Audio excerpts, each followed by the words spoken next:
running through the cavity. We can then run that through the small hole in the side of the cavity.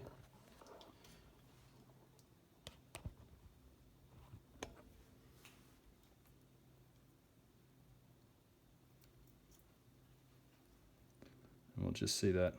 If I bring the camera down, should just start to see that wire coming out through here. And what I recommend from there then, once you can see that wire, just try and bend it back so it's in place.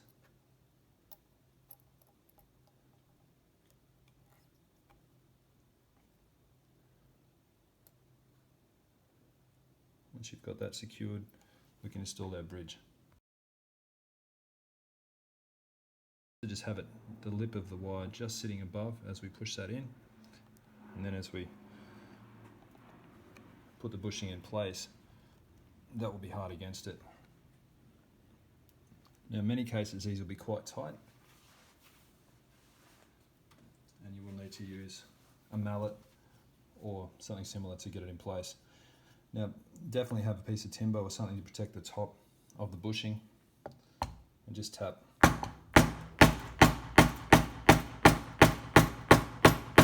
into place like so.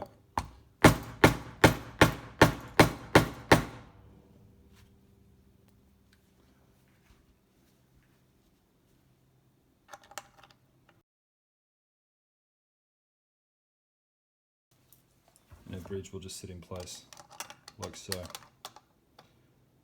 But we'll be putting that on later because we need the tension from the strings to secure that in place.